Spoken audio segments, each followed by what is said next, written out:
大家好，又到小白姐姐講故事嘅時間啦！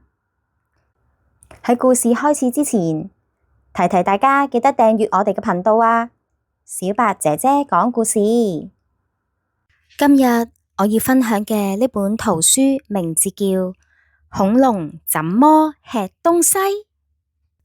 睇下先，恐龍係點樣食嘢㗎？會唔會打思噎嘅呢？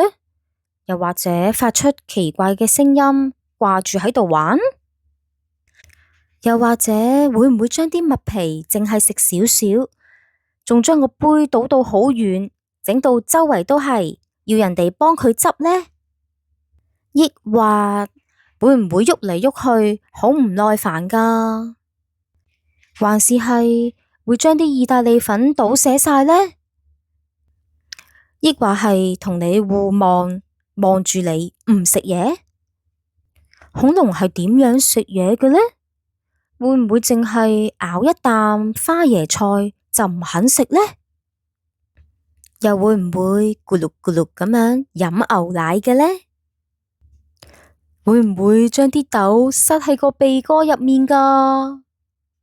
又或者會唔會用腳趾去揸橙汁飲呢？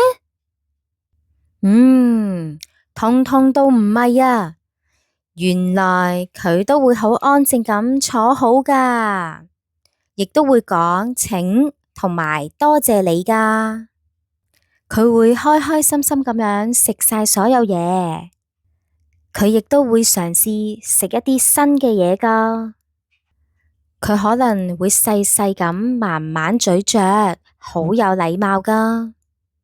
佢唔會將啲食物丟到滿地都係，亦都識得講多謝啊，我仲想要，全部食光光，食飽飽，我嘅恐龍小寶貝。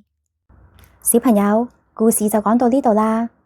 如果你哋都鍾意我哋嘅故事，請你喺下面畀個 like 我哋啊，同埋記得訂閱我哋嘅頻道啊。小白姐姐講故事，我哋下一次再見啦。